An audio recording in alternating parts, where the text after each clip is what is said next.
Hello, everyone. Welcome to this DecisionWise webinar. My name is Justin Warner, and I will be the host of our webinar today. Our topic today is how to build an effective 360-degree feedback assessment. And I'm grateful that we have two experts in this area who are joining us today. Mr. Christian Nielson, who is Vice President of Consulting at DecisionWise, and Mr. Dave Long, who is the Vice President of Assessments here at DecisionWise as well. Gentlemen, thank you so much for being with us and sharing your expertise on this topic. Our pleasure to be here. Before we get started, I have some housekeeping items that I need to take care of, so please bear with me with these items. First off, this webinar qualifies for 1 hour of SHRM and HRCI credit. Following the webinar, we will send out an email with those particular codes for all of the participants who meet the viewing requirements. If you are watching this webinar on demand, please email me at info@decisionwise.com. That's info@decisionwise.com. Once you have completed watching the webinar, we'll verify your viewing requirements and send you the codes. This webinar, along with all of our other webinars, can be viewed on demand on the DecisionWise website or this particular Bright Talk channel. We will not be sharing the slides, these particular slides from this presentation. However, you are welcome to go back and rewatch and fast forward and find those areas that you want to review. We do welcome your questions during the webinar. We will try to answer those questions as we go along. On your Bright Talk panel, there is a question section. Please feel free to ask your questions in that panel, and we will address those as we go. Lastly, while the COVID restrictions are loosening, we are in different locations, so we apologize in advance if we end up speaking over each other. So, Dave and Christian, with that, I'm going to go ahead and turn the time over to you and let you kick things off for us. Thank you, Justin. This is Dave Long. I'm here with Christian Nielson. I want to, first of all, just kind of talk through what we're going to discuss today as part of this webinar. We want to first do a review about 360 in general. I'll give you some of the benefits, maybe do a little definition of 360. And also, we want to talk about some of the terms we're going to be using. I know some of the terms we'll use are pretty common terms that I'm sure all of you have used in the past. But just so we have a shared definition of what we're talking about when we refer to these things, we've got a quick glossary of terms that we want to go through. We also want to talk about, when you're at the beginning of looking at designing a 360 assessment, what are the key considerations? Because there's a number of different ways you can go, as we will discuss. But we want to talk about, what are we thinking about as we look at which direction do you go with a 360 assessment? So we're going to talk about those considerations. In fact, that's going to be hopefully a good back and forth conversation with what I've seen versus what Christian has seen in his experience working with 360. We're going to talk about using competency models in 360 design. We want to talk about something that we call Derailers, a part of an assessment that we use to kind of measure the dark side of leadership, or where people might be going too far, or where they might be blocking their own careers through the behaviors that they're experiencing. And it's just something that we found very useful in assessment design. And then we're going to talk about some general best practices in writing assessment items. I know a lot of you are wanting some of that tactical guidance in terms of how do we write good questions or good assessment items for our 360 assessment. So we will talk about all of those things today. First, let's talk about what is a 360. And hopefully, if you all are here looking to build a 360 assessment, you already know what a 360 is. So I'm not going to spend a lot of time on this, but I just want to talk about how I think about this, or how we think about it here at DecisionWise. The first thing that I think about when I think about a 360 is, at its core, a 360 assessment is a self-assessment. It's an opportunity for somebody who, we're always assessing ourselves in kind of an informal way. We're like, did I come across the right way in that conversation? Those sorts of things. We do that on a daily basis. However, a 360 assessment gives me a chance to look at myself from a whole bunch of different angles. I can see, laid out in front of me all of these competencies that the organization has deemed as important or valuable competencies for me to gain skill and experience in. And I get to rate myself on all of those things. I get the chance to evaluate myself from all of those different angles. The second thing is that I have the opportunity to get feedback from my supervisor. And this is the natural feedback relationship that should exist between you and your supervisor. And when we do a 360, we really encourage the organizations that do it to make sure that the supervisor's feedback is not confidential, that the person going through this gets the supervisor's feedback so that they can see exactly what their supervisor is saying, because that relationship should always exist. But there's also this other opportunity to look at these other groups and see what experience am I creating for them? How are they perceiving me? So we look at peers, and if you're a leader, we'll look at your direct reports, and then any others that might be out there, other rater groups that we might be able to assemble, common people that have a common relationship with me. We might put them into another group in order to kind of evaluate that. So that's how we look at 360s. At the core, it's a self-assessment. Of course, we get that feedback from our supervisors, but this opportunity to see the really big values, this opportunity to see it from all these different angles. How do my peers see me? How my direct reports see me? And how do others see me? When we're designing a 360, we want to keep this in mind, because when we write items for the assessment, and I'm using items as shorthand for questions, because what we use in our assessments are statements that are associated with a rating scale as opposed to actual questions. So when I say items, I'm really talking about questions on the assessment.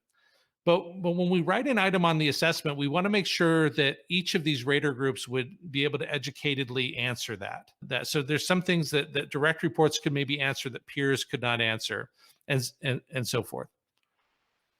So let's talk about the benefits of 360-degree feedback, just to kind of so that you can understand why this might benefit you, the person that would be going through it, and also the organization. The first thing is a 360 is really a great instrument to expand perspective, and it'll expand the perspective of the participant going through. Whereas they've always been evaluating themselves, now they get this chance to look into the evaluation from a bunch of other perspectives. And so it's really valuable from that perspective. We also hope that a 360 will promote dialogue. We get all this feedback in a 360. And one of the main things that we will coach participants to do is to seek additional advice following the 360. Hopefully that 360 will help somebody narrow down development items to 1, 2, maybe 3 areas that they want to develop. And then they can go and kind of talk to other people and continue that feedback process going forward. If we do 360 the right way and 360 assessment designed the right way, we can use the 360 assessment to set and clarify expectations. If we look at this from a leadership perspective, if we're using a 360 that is designed for leaders, and we have all these competencies and behaviors that we're listing out on this 360, that's really a communication to that leader that these are the things, these are the competencies and skills that the organization finds important for them to develop and to be skilled at. So we are setting and clarifying expectations with whatever we put on that 360. And that's one of the reasons why we're having this webinar today, and one of the reasons why we want to be very careful about putting together the right assessment for your organization. 360-degree feedback assessment encourages development. It's always feedback with the future in mind, saying, how am I going to use this in order to develop myself and become better in the future? It can be a tool to raise accountability. When I know that I'm going to have a 360 in the future, it makes me act a little bit differently around my peers, my direct reports, those people that I know will be providing me feedback in the future. I know that I'm accountable for some of those actions. And then ultimately, the hope is that the 360-degree feedback process will enhance performance. And Dave, I might just add on that last slide. I love these benefits, and I think it's worth pointing out these are some of the benefits you can realize within your organization when we get 360 right. And so, and part of that is what we're here to talk about today in terms of designing the right instrument or the assessment, making sure that's dialed in correctly for the organization. And part of that is running an effective program, which we'll be covering in future webinars and podcasts and things like that. But I like that these are kind of the hallmarks of getting it right. When we design the right approach, we implement it well, these are some of the benefits we can realize. Yeah, and that's a really good point, because I think assessment design is only the first part of getting it right, as you put it, Christian, because creating the right assessment for your organization is a huge part of setting the right expectations around this process. And you know, a lot of times I've heard you say this to your clients. I've certainly said it as well. I think we both picked it up probably from healthcare. You know, one of the goals, at a minimum, we don't want anything to get worse because we run a 360. Right. And if you know, the ideal is we're realizing these benefits, but we also want to keep in mind, do no harm. We don't want to overlook some of the risks if we don't you know, take this seriously and put some real thought into it in the early stages. So let's talk really quickly about some of the vocabulary we'll be using. I already told you that we use the word item. You can think about that as a question on the assessment, but we use the word item to reflect the fact that it's a statement rather than a question that we're using. But let's talk about some of the other vocabulary. A behavior. When I'm talking about behavior, I'm talking about a specific observable behavioral manifestation of a learned competency. In other words, I'm talking about a component part of a larger competency. A behavior is something that I can see somebody do. And that's what I'm referring to when I talk about a behavior in the context of a 360 assessment. A competency, I just use the word, a competency, capability, or skill relevant to the successful completion of work functions. Of course, there's competence in many, many areas, but when we talk about competencies related to 360 assessments, we're talking about competencies that would be very applicable to the work that that person is doing in the organization for which they work. And the last thing that we'll talk about is a competency model, which is a collection of interrelated competencies or skill categories, which together define a success profile for a common group of leaders or professionals. So this is the combination of all competencies. To simplify this a little bit, how do they relate? Most 360 assessments are based on competency models. A competency model is a collection of competencies, and a competency is a collection of behaviors or behavioral statements. So when we look at designing the assessment, we want to start at what are the competencies that we want to include in this assessment, or what competencies, what collection of competencies can we put together as a model for good leadership in this organization, or good, whatever it might be. It might not be a leader assessment. It could be an individual contributor assessment. I often think about 360s in terms of ways to evaluate leaders, but it could be for anybody in the organization. So what's a model for competence for the position that you are measuring, or what's a model for competence as a leader in this organization? And then what are the component parts of that model? So the competencies that would go into it. And then also, as we look at each competency, how would we define that competency by observable behaviors? Observable behaviors. And when we break it down to that level, we have a 360 assessment most of the time. So let's talk more about that. But before we do, I do want to talk about, you know, as we look to build a 360 assessment, there's all these different considerations that we want you to think about before you put all this effort into building the assessment. So we'll start with this one, and all of these are framed in form of a question, and they're questions that we hope that you ask yourself. And we'll talk about, as we look at each of these questions, we'll talk about the considerations for each of these questions. So will the 360 be used for development purposes or for performance measurement? So that's an important question to ask. Most organizations go into the 360 process thinking we're using this for development purposes. And they do all these things with the results of 360s to represent that they actually were looking to measure the performance of their teams. If you are looking to measure the performance of an individual, you can certainly do that with a 360. But the way that you design the assessment is going to be different for performance versus development. Performance, we're going to be much more succinct, and we're going to be much more specific in the actions that we're looking for. We want to see actions that have actually been seen, and they're very specific and not open for interpretation. When we're designing a 360 for development purposes, we're very open to interpretation in terms of what each behavioral statement can mean. So we want to design it differently if it's for development purposes or for performance measurement. And if you were creating a development 360, we want to do things and we want to take a process that does not make it look like this was actually a performance measurement exercise. The next consideration is who will be receiving a 360. As I mentioned before, it can be for any number of people. Is it for leaders? Is it for line level leaders? Is it for executive leaders? Is it for somebody in between? Or is it for some professional individual contributor in your organization? That's an enormous consideration when we start to choose competencies, because we don't want to use a leadership competency model in order to assess a person who's an individual contributor, that may be a huge contributor in the organization, but doesn't have those leadership responsibilities. Yeah, I think a good example in that is, items related to setting organizational strategy might not apply to an individual contributor role in a lot of cases. So a really great consideration.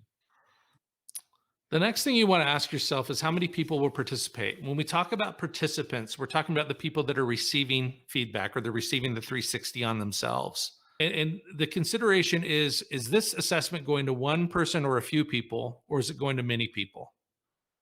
Because the number of people that this assessment goes to will go a long way to determining the level of effort that you're going to be putting into the assessment design process. Before you put in hours upon hours of creating a custom assessment, you might want to think, is this only going to 2 or 3 people? And if so, it's probably good enough for you to adopt an existing assessment. And most 360 vendors will have existing assessments.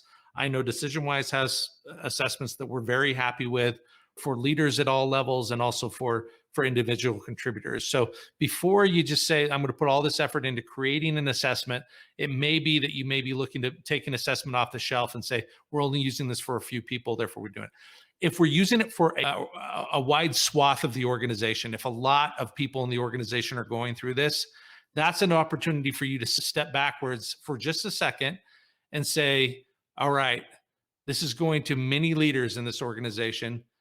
That means I have this opportunity to set a standard for leadership using this 360, to create a competency model of what it means to be a successful leader here in this organization, and to design the assessment accordingly.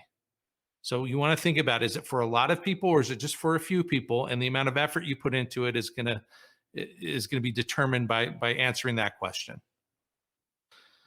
How often will people have the opportunity to get 360 feedback? Is this a one-off, or is this something you plan to do on an annual basis, or a semi-annual basis, or a biannual basis? However you want to look at it, how often are people going to get opportunities to do this?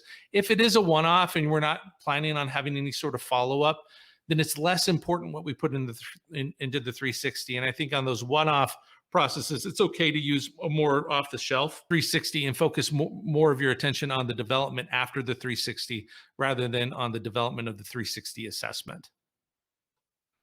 And the last consideration is, how well defined are the success criteria for the positions going through the process? If you have a success profile for a group of people that are going through the 360, then you might as well use that success profile in order to design your 360 instrument. If you don't have that, then you're kind of starting from scratch a little bit in terms of identifying the competencies that are important to the successful completion of that work.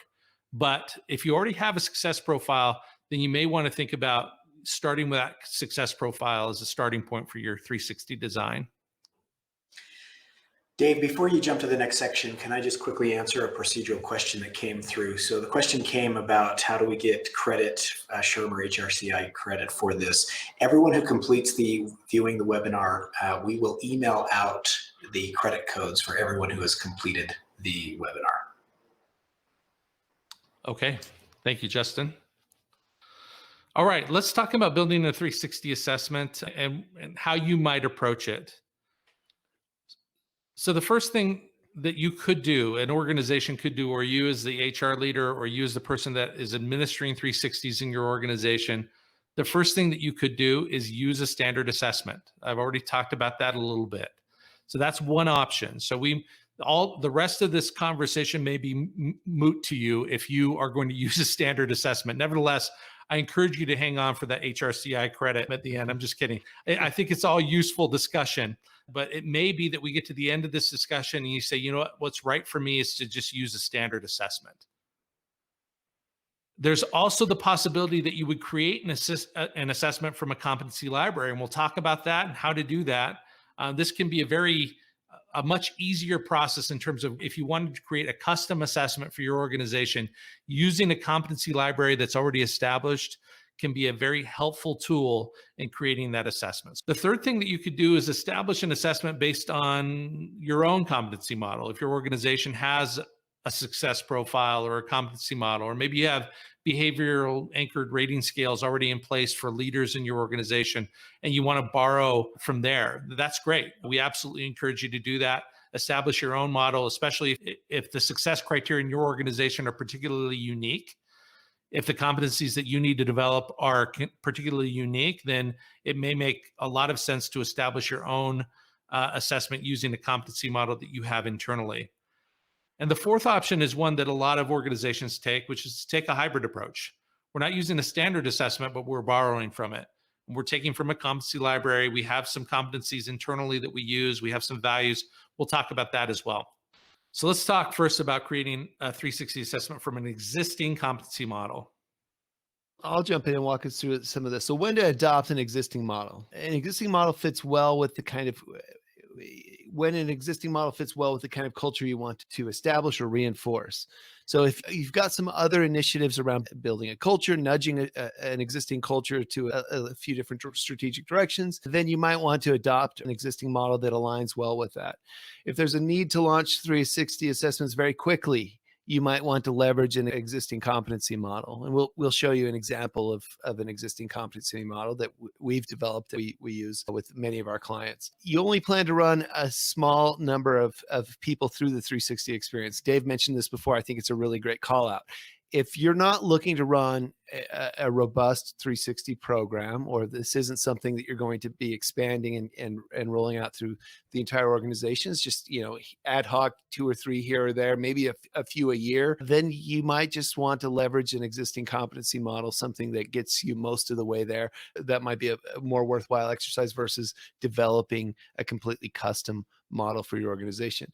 You lack resources or buy-in to create an org-specific model. That's a reality many of you are facing. Many of us are facing that. We're one person leading an entire HR team, or we're just completely lean and wearing a lot of hats. It might be a luxury we don't have to completely invest our time in developing a model.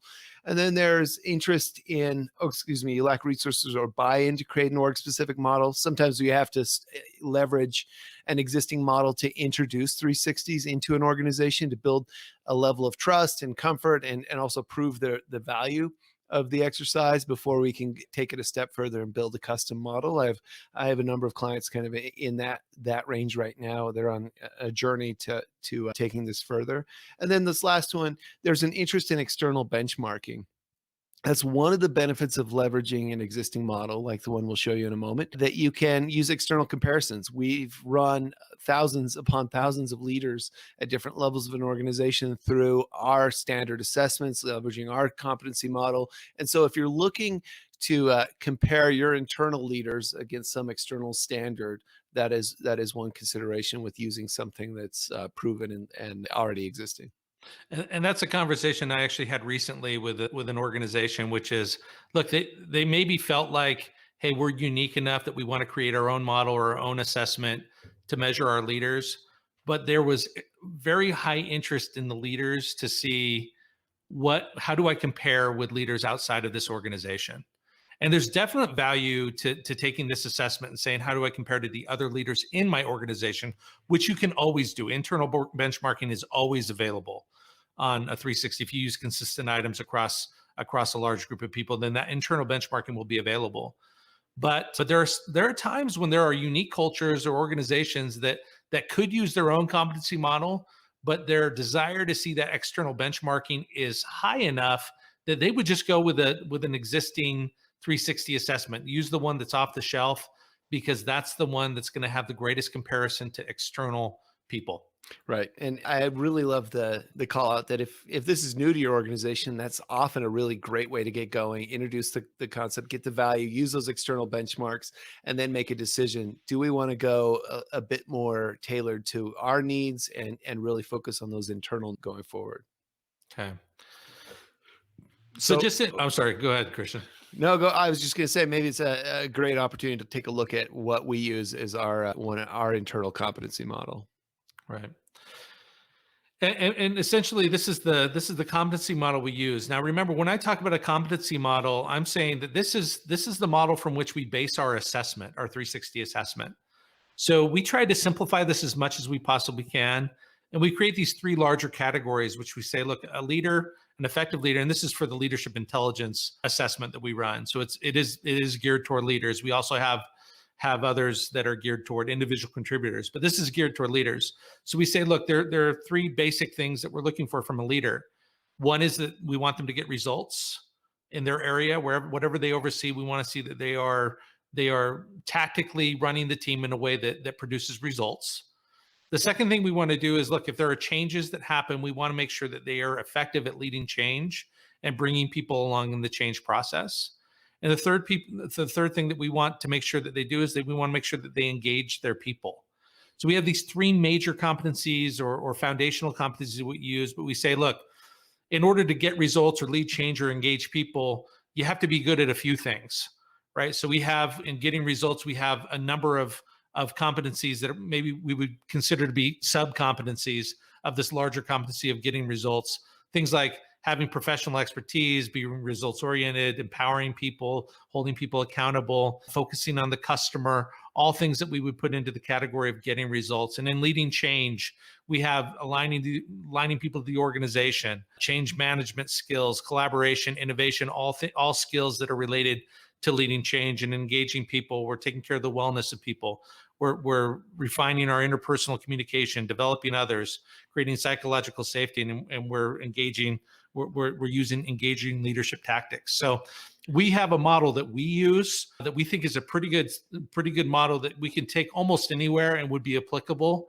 But again, there's not applicable to everybody. And some people say, you know what, our culture is unique enough that we would want to create our own assessment. And Dave, I might also add, while we're talking about these kind of off the shelf or these kind of existing assessments and competency models, another consideration is there are existing 360 assessments kind of off the shelves already kind of prepared and run with a lot of organizations around different industries. For example, not only do we have them at executive and kind of director level, manager and individual contributor, we also have things like healthcare, physician leaders, or public sector. So those are worthwhile conversations to have as you're exploring off the shelf options, if there's some industry specific items or different levels within the organization. So if you're not going down the complete design route, you want to pull something off the shelf, there are often a lot of really great options to choose from. That's a really great point. And like I said, also, in addition to that, there's not just leader assessments, there's individual contributor assessments as well. And there's executive leader. If you're running your executive team through something like this, there would be other competencies that we'd be looking for from our executives that wouldn't be necessarily in this generic leader assessment. So there are other standard assessments out there that would be helpful to you in your situation. So don't overlook the standard assessments, especially if you're only running a few people through. It can be very helpful to have this, and you get the added benefit of external benchmarking when you use them. All right, next one would be building from competency libraries. I personally have seen many different forms of competency libraries, and so I feel pretty ready to talk about this with you all. So when you might use a competency library, and we'll talk more about what a competency library is. We'll show you what our competency library looks like. But if the organization needs or the needs of the people that are going through this assessment cannot be met by an existing competency model or the existing assessment we just showed you on the previous page, then we might be thinking about, okay, I still want to customize this, but I don't want to necessarily put in the effort into writing this from scratch, writing an assessment from scratch. Then we might use a competency library to bring in several different competencies and put them all into sort of one assessment. So if there's a need to establish expectations unique to your organization, so there's uniqueness in your organization and you need to be able to address some of those unique situations, then we might use a competency library instead of an established model in order to assemble this 360. If you value customization with minimal effort, you want customization, but you don't want to put a ton of effort into writing individual assessment items and individual behaviors and defining each competency, then a really great thing to do would be to borrow from a competency library. And then also competency libraries carry the added benefit of having help or action planning resources associated with them. So I think the benefit of having a competency library is that, when we establish, at least at DecisionWise, when we establish competencies, we also say, look, here's some ideas for action. Here's some things to think about. Here's some resources that you can read about this particular competency. And those are big advantages to using a competency library, because those sort of training materials on the back end are already created for you. Yeah, and I was just going to add, just because this is informed by a couple very real client experiences I've had, starting with a competency model, even if you need to build something very unique for your organization, it's often helpful to start with a competency model just to get a feel for the best practice. The competency models or these libraries, ours included, are definitely refined. It reflects a lot of learning how to do it the right way and learning from mistakes in the past to make sure that we have statements that are actionable and conform to kind of best practice. And the reason that's useful, I've seen a few client examples where, and it's certainly more the exception, but I've seen it on a few occasions that, maybe someone very passionate with really great intentions internally says, oh, I'll write this. I've had examples where the CEO said, I'm going to write the 360. And despite best intentions, if they've never written one, sometimes that can go off the rails and go some very strange directions. So it's a great resource to pull in, even if you're going to deviate from those libraries. It gives you a great kind of informed starting template so that you can get a feel for the mechanics of how a properly worded statement, what that looks like, what it feels like, and then you can use that as a jumping off point for further customization. That's a really good point. And I've actually run into those same situations where it's like really well-intentioned people put together an assessment, but the assessment has all kinds of problems with it. You can avoid a lot of those problems. And we'll talk about some of those problems, by the way. That's part of this discussion today. But you can avoid a lot of those problems with going with canned statements that come from a competency library. Yeah. And you can create a pretty custom assessment by using this. I just, maybe a side note for Dave, I think internally we ought to start keeping a hall of fame for strange assessments that we've seen through the years. The great examples that we can learn from that we occasionally pick up just in the work we're doing. For sure. Okay, so I meant to overload you with a screen of a lot of words on a wall of text here. I wanted to kind of show you how the breadth of a good competency library.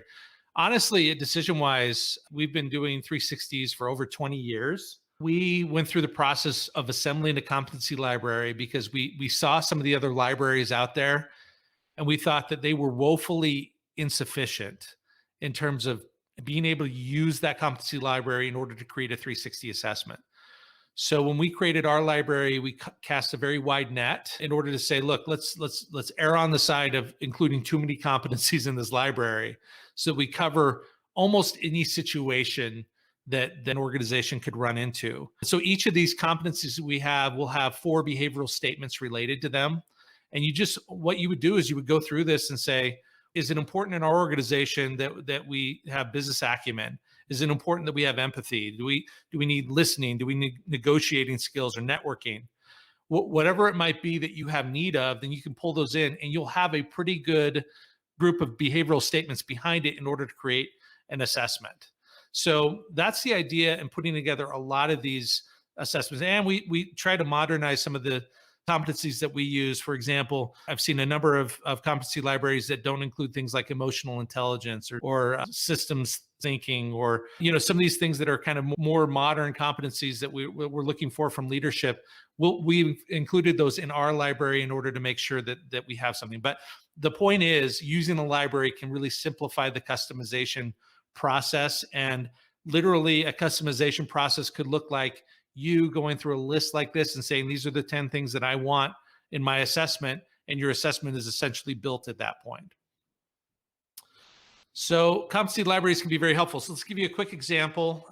Don't want to spend too much time on this, but just to give you an example, let's say you're in an organization that is undergoing rapid change, or in one of those organizations that are serial changes. You change all the time and change is never going to stop. Then what we might be looking for from a leadership level, for example, in that organization, is that they're able to adapt themselves. They have adaptability. they're able to manage change, they have change management skills, or that competency is important in your organization, and that they're resilient. So let's look at, so if you decided to go through and just choose those 3 from the library, then immediately you have 4 behavioral statements for each, or 4 what we would call individual assessment items or questions that you can plug right into your assessment. So you're looking for somebody who's adaptable, then that's somebody who adjusts priorities rapidly to changing situations and conditions, shows optimism and enthusiasm when facing new or changing situations. They've got the change management things, they've got the resilient things, things. And so right away, already you have a third or a fourth of your assessment is already built just by saying, look, we want to drive strong change leadership in the organization. Another example, if you wanted to establish a culture of caring, a lot of organizations are realizing that caring is an important aspect to building inclusiveness or building belonging in the organization. And you say, this is something we want to drive in our organization. Well, you can build a competency model from the competency library that includes things like, well, caring, or emotional intelligence, or empathy. If you chose those three competencies from the library, then the assessment is already written for you, because it brings in behavioral statements for each of those. So you get the point. We don't need to read each of these behavioral statements in order to say, is this something that works? It's a really great way to build an assessment by just saying, this is the thing that we're trying to drive. These are the competencies that I think we need in order to drive it. And if you can determine those 2 things, you've written an assessment on your own by simply dragging those in from the competency library. And Dave, I think it's a good place to answer this. We had a question come in. Do you only include 1 behavior statement per item on the 360? And I think you can see kind of from this screen here, we would recommend you include more than that. So you'd want to be very selective about the competencies, but for each competency, you would want enough behavioral statements that you can see it from a few different angles and give enough intel that the participant could take action, or at least have a sense of where they need to do some additional follow-up. So over time, we've kind of settled on this sense of 4 behavioral statements. I mean, you could do a few more here or there, but that feels like the right balance in our experience. Think about it this way too. How many statements do you need in order to define the competency that you're looking for? And without double barreling, and without, trying to measure more than one thing per statement, how many statements do you need in order to measure that competency? And that's how many statements you can use. And so there are some situations where you could define a competency with a single statement. But there are, I think, much more situations where you would need, 3 or 4 or 5 different statements in order to, or behavioral statements in order to define what we're looking for from that competency. So when we design a competency, we're looking at what are all the aspects of this competency. We're not just looking to how do we measure caring 4 times. What we're saying is, what are the different aspects of caring and how do we measure those? Honestly, as many behavioral statements as you need in order to measure that. But if you're going too far beyond 4 or 5, consider that you may be trying to measure more than one competency. And Dave, in the DecisionWise competency library, each one of our competencies has 4 behavioral statements, correct? Correct. Yep. That's the exact number on each one of them. And we like that for a number of reasons. We think that it's pretty sufficient to use 4 statements in order to describe most competencies, but also it fits on one page in our report. So that's the kind of other reason why we use 4. Yeah. And Dave, really fast before you jump on a little bit further, what about rating skills? So each one of these, a 5-point scale, a 7-point scale, 3-point scale, kind of talk through rating skills for a second. And most of the time we use a 7-point behavioral scale, which is judging how strong the behavior is in a person. But it's not necessary to adopt our scale necessarily. You can use an agreement scale. A lot of organizations are more comfortable with an agreement scale, like a Likert scale that goes from 1 to 5 or 1 to 7 or 1 to 6. So you can use an agreement scale. We like the behavioral scale because it gives descriptive words of how well they're doing each of these actions. And also, if you're looking for benchmarking, you're using a standard assessment looking for benchmarking, then you would want to use our standard behavioral scale in order to get access to that benchmarking. But you can use a Likert scale or a scale of 1 to 10. You could use 5-point or 7-point agreement scale if you choose. But I think the scale is pretty flexible in terms of what you want to do or how you want to build that scale. I would use some of these tested scales that have been used in other places and are pretty solid. And I'll just add on that, and I know we've got some ground to cover, but any scale you use, those are the trade-offs to consider. If you're looking for some of those external comparisons, you might want to go with your provider. So example, use that 7-point behavioral scale. The other thing that you would want to build over time is an understanding of how your organization uses whatever scale you select. So to see if a 7-point scale, for example, I've seen, engineering cultures are going to be more focused on the actual wording of the scale and often a little more critical. All that to say, you might, over time, you'll be able to kind of calibrate how does your organization react with your scale, and some of those internal norms will become more important over time. Right. Using a custom competency model to make your assessment. So your organization has a custom model, you have a success profile, you have whatever you might have that defines competence in the position that you're looking to measure. And many organizations will say, we have a competency model for all leaders that we use, which I really love that approach, just because it's sort of defining the culture of the organization by using a competency model. These are the norms and behaviors that we expect from our leaders. We can do that. If you have a custom model, those models take many shapes. It can be a very simple, basic model that looks a lot like our 3 foundational competencies. We want our leaders to be able to do these 3 things. So it can be very basic, but there's also models out there that are very complex, that for each of the competencies that you're measuring, you have a full scale. This is what a level 1 looks like, a 2 looks like, a 3 looks like, behavioral anchored rating scale associated with the model. So they take many shapes. And because they take many shapes, condensing a model, a custom model that you already have in your organization, a model that you've established in your organization, we think is really important to use that model if that's what you have. But it can be a little bit complicated to try to get that into assessment form. So we'll talk about in a minute best practices for writing some of the assessment items that you might have to write when you're using a custom model, the one that you already have in place in your organization. When to use a custom model, as I said, if you already have something in place, an existing competency model already in place or established in your organization, you'd want to use that model in order to create your assessment. You want to be deliberate in establishing leader norms and behaviors to shape the culture of the organization.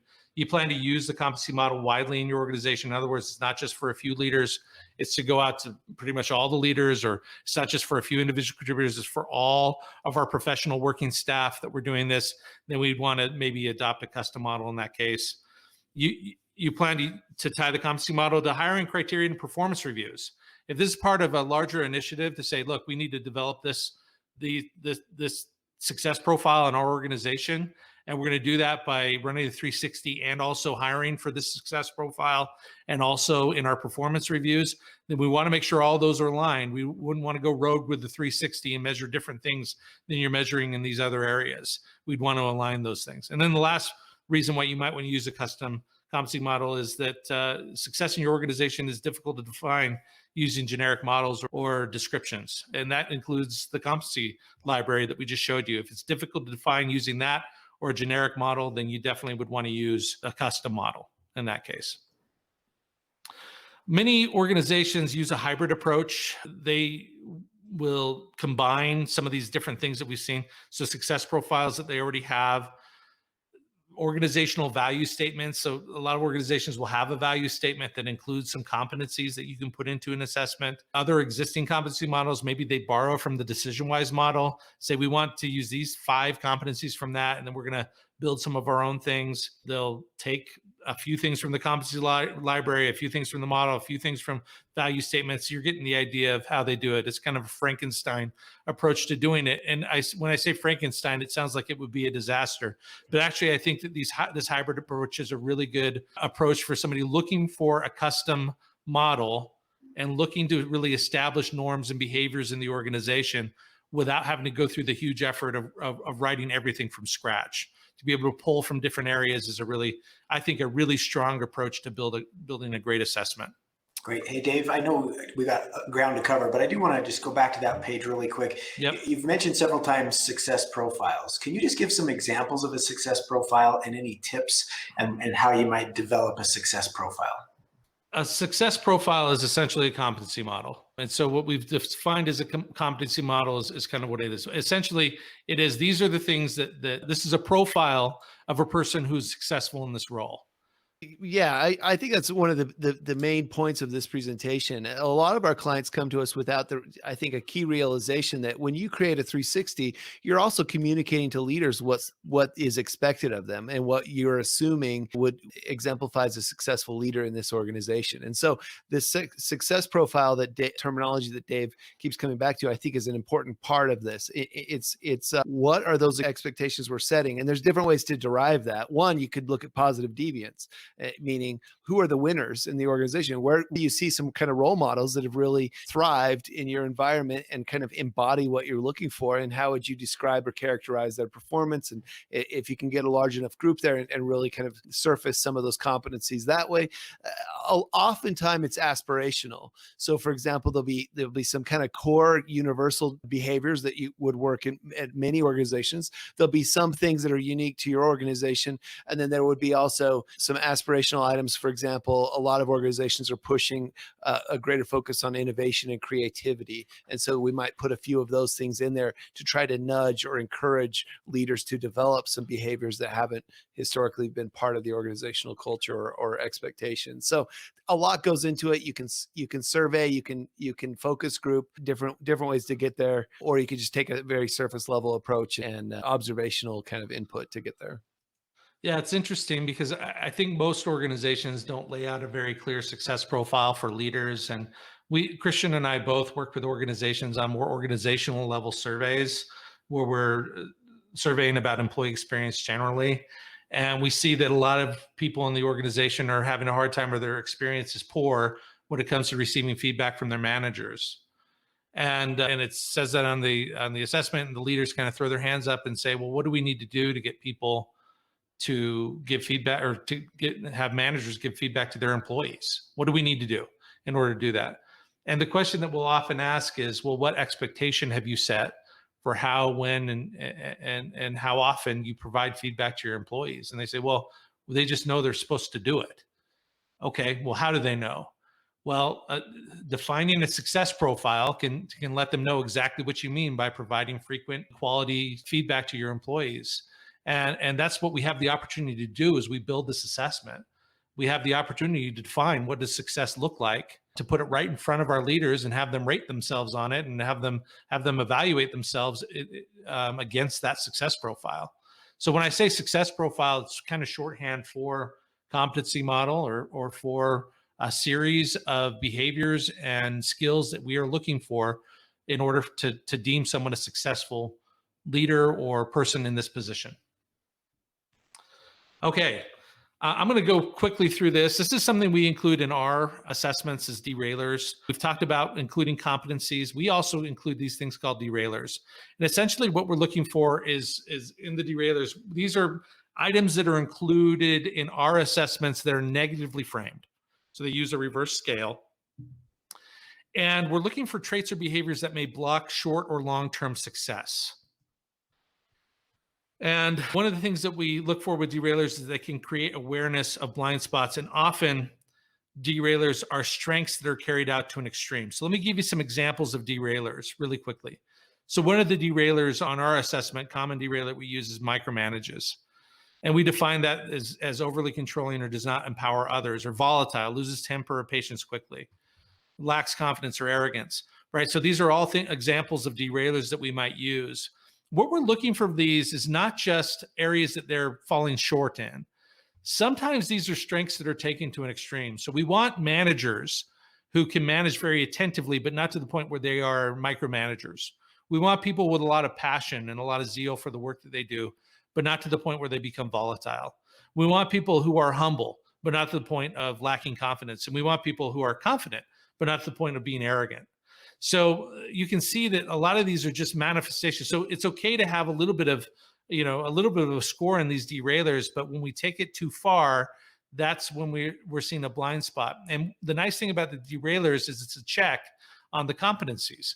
So the competencies say this person has a ton of passion for their work. Then the derailer is a check on that. Well, does that mean that sometimes they become volatile? Well, then we want to know that. That's a blind spot that we can identify by looking at the other side and using a reverse scale and using these derailers. So something to consider. We usually use a standard set of derailers. Even if you have a custom assessment, you use a standard set of derailers, as part of the assessment as well. So something to consider. I didn't want to spend too much time on that because I wanted to get into this last section, which is some of the best practices. So I'm going to look at some of the things to avoid, essentially, and we'll tell you how to fix it. A lot of you who have made assessments in the past are familiar with double-barreled assessment items. A double-barreled assessment item will attempt to measure more than one thing using a single item on the assessment. So an example of that is works to ensure the safety and emotional well-being of the people on the team. That sounds like a great statement. But in fact, safety, how we define safety, may be physical safety, and emotional well-being would be something other than that. So it's not that we don't want to measure those things, it's just that we want to measure them separately. So we can create, the way that we would solve a double-barreled item is to change to two separate assessment items. So we would change this to works to ensure the safety of the people on the team, and additionally works to ensure the emotional well-being of the people on the team. So double-barreled is a pretty common thing that we run into. It's something that you'll want to watch out for, especially as you're early on in it. It's very tempting to write very verbose statements and really sort of try to describe the behavior you're looking for. But often when we do that, we get into the business of describing more than one behavior that we're looking for. All right, try not to read people's minds with the assessment. So avoid any item that would require raters to guess how other people think or feel. And this is a really tough one. It's one that I had to kind of get past in my process of becoming somebody who I think is pretty adept at writing these assessments. But an example would be desires to connect with people on an emotional level. I don't know what other people's desires are. I can't read their mind. I can't read their heart and say this is what they definitely want to do. All I can do is see that they demonstrate a desire to connect with people on an emotional level. That's still open for interpretation, but it's not asking me to read their mind. It's asking me to see, do I see a demonstration of them wanting to connect with people on an emotional level? If I don't see that, then there's no way for me to evaluate this person on that. So try to avoid, when you're writing an assessment item and you're building a custom assessment, one of the key things is you try not to read the mind or try to evaluate how other people think or feel using this. We're looking for demonstrated behaviors. Avoid subject-object confusion. This is something that has come up more recently. We've been working on creating gender-neutral pronouns or using gender-neutral pronouns in order to create more inclusive assessments. And if that's an important thing to your organization, trying to make sure that the assessment is inclusive and we're not leaving anybody else by using pronouns, the temptation is to use plural pronouns in place of the traditional he, him, she, her sort of pronouns. So we definitely are in support of making sure that the assessment is as inclusive as possible. But sometimes when we do that, it leaves an assessment item sort of confusing. So aligns others with their version of the future. Well, whose version of the future are we talking about? Are we talking about the subject of this? Are we talking about the others that we're talking about? It's hard to determine who their means. So we would encourage you to fix it by just leaving out the pronouns altogether. So aligns others to a shared vision of the future would be a good enough way to replace this without using a pronoun in it. All right, last one here, and then we'll give you a few quick tips as well. Avoid disconnected assessment items. So use the statements where the participant's name can be inserted at the beginning. And so if I'm writing an assessment, I often will think, okay, if I were writing this assessment with Christian, I would want to be able to put Christian's name at the very beginning of each statement. So obviously in this example, I would have to say Christian able to deliver solid results in challenging situations. That's a disconnected assessment item. What we want is something connected to the subject. Christian delivers solid results in challenging situations. I do, by the way. He definitely does. That's why I used you, Christian. I wouldn't use Justin for that. Let's poll the audience. No, yeah. All right, just to kind of sum us up a little bit here, here's a few other things that we would say when designing assessments. Use straightforward language. We try to shoot for an 8th grade reading level with a lot of the things we do. It's not always possible, but to the extent that we can, we want to make sure that we hit it with very straightforward language. We want to base items on observable behaviors. Limit the length of your assessment. We often don't use any more than 15 competencies and up to 60 behavioral statements as assessment items. Use the active voice where possible. So rather than saying Christian is able to deliver solid results, we would just say Christian delivers solid results, which is more, getting into the active voice in that case. And then avoid using a 360 to measure things that can be objectively measured other ways. And that is something that we run into pretty commonly. So an example of this is hits monthly sales targets. There are any number of ways that you can measure that with something other than a 360 assessment. Make sure that you're using the appropriate tools to measure objective things that you can measure through another way, and use the 360 in order to measure some of those things that are more subjective behaviors. So in summary, assessment design may not be necessary if you adopt an existing competency model. We're sorry for wasting your time if you're just going to adopt an existing one. Most 360 assessments are based on competency models. How you use your 360 should inform how you design it. Competency libraries exist to help you design custom assessments easily. And the last thing would be follow best practices when writing your own assessment items, just the best practices that we've just gone through. So thank you everybody for your attention here, but that's what we wanted to present today on designing assessments. Great. Dave and Christian, thank you so much. A lot of great information here.